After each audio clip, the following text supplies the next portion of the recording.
जय श्री कृष्ण मित्रों, आज आपके साथ में चैप्टर 6 का टेक्स्ट 19 शेयर करना चाहूँगा। श्लोक कुछ ऐसे है: as a lamp in a windless place does not waver, so the transcendentalist whose mind is controlled remain always steady in his meditation on the transcendent self. आइए हिंदी में पढ़ते हैं। जिस प्रकार वायु रहित स्थान में दीपक हिलता डुलता नहीं, उसी तरह जिस योगी का मन वश में होता है वह आत्म तत्व के ध्यान में सदैव स्थिर रहता है।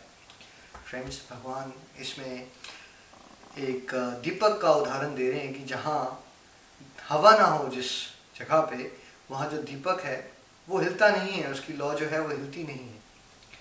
तो उससे भगवान ये बता रहे हैं कि जो योगी जो इस रास्ते पे आगे बढ़ जाते हैं, वैसे ही उनका भी मन जो होता है वो आत्म तत्व में, मतलब भगवान के साथ उनका कनेक्शन इतना स्ट्रांग हो जाता है कि जब बाहर की लाइफ में कुछ भी चल रहा हो लेकिन अंदर से वो डिस्टर्ब नहीं होते। फ्रेंड्स, जैसे कि आप गाड़ी चला रहे हो, तो गाड़ी चलाते हो नॉर्मली आप गाड़ी पे चलाने पे नहीं ध्यान दे रहे होते हो, आप हमेशा कुछ ना कुछ सोच रहे होते हो, वर्क प्लेस के बारे में, घर पे क्या हुआ, फाइनेंसेस, कुछ भी चल रहा है आपके मन के अंदर। ये होगी वर्ल्डली लाइफ। योगी कौन होता है?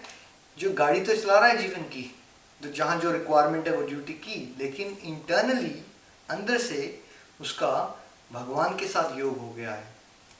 वो हाईएस्ट अवस्था है जिसमें वो हमेशा भगवान से जुड़ी हुई सोच रखता है, हर एक कर्म को भगवान की कॉन्शियसनेस यानी भगवान की सेवा वाले भाव में करता है।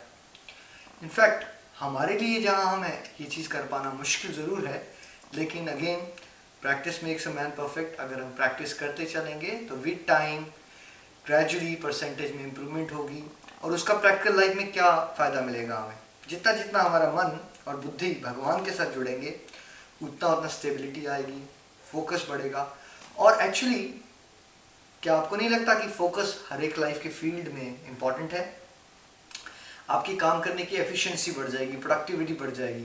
नॉर्मली वर्ल्डली लाइफ में लोग बहुत जल्दी डिस्ट्रैक्ट हो जाते हैं। जैसे उन्होंने आज प्लान किया कि आज मुझे बैठ के फटाफट अपनी असाइनमेंट्स कंप्लीट करनी है, लेकिन उनका ध्यान क्रिकेट में चला जाता है या फ़ोन में चला जाता है। तो बिकॉज मन काबू में नहीं होता, इसलिए बंदा बहुत जल्दी भटक जाता है। लेकिन जब कोई योगा में आगे जाता है तो उसका फोकस बहुत क्लियर हो जाता है कि अगर मुझे ये टास्क करना है तो वो डिस्ट्रैक्ट नहीं होता अपने मन से, तो डिस्ट्रैक्ट नहीं होगा, फोकस बेटर होगा। अर्जुन की तरह अगर पक्षी की आंख को एक इंडिविजुअल देखना शुरू कर दे तो फटाफट उसके सारे के सारे काम क्वालिटी से होना शुरू हो जाएंगे और बहुत कम समय में होना शुरू हो जाएंगे, चाहे वो करियर से लिंक्ड हो, चाहे वो फैमिली से लिंक्ड हो। तो उससे ओवरऑल लाइफ में इम्प्रूवमेंट्स होना शुरू हो जाती हैं। फ्रेंड्स, अगले वीडियो में मिलते हैं अगले श्लोक के साथ। जय श्री कृष्ण।